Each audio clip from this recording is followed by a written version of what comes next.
మామయ్య ఎందుకు పొక్క తోడుతున్నావు? పొక్క ఎందుకు తోడుతున్నా అంటే రేపటి నుంచి మందులు వేసి నీళ్లు కట్టాలి. ఇడ నేను చూడకుండా బర్రెకు నాటేటప్పుడు గడ్డపార నాటిన. నేను చేసిన తప్పుకు నేనే శిక్ష అనుభవిస్తున్నా అనమాట. ఇదంతా తీసి అక్కాలి, ఎందుకంటే ఇక టైం ఇడికే చాలా అయిపోయింది. నెల ముందు పడాలన్నమాట మందులు వేసి నీళ్ళు. వర్షాలు రావడం వల్ల ఇట్లా అయింది.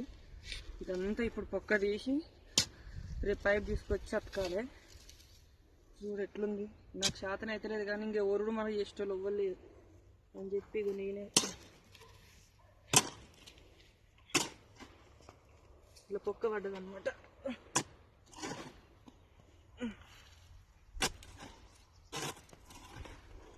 పైపు నుంచి బయలుకుంటది. నేనే చేసిన కాబట్టి నేనే తప్పు.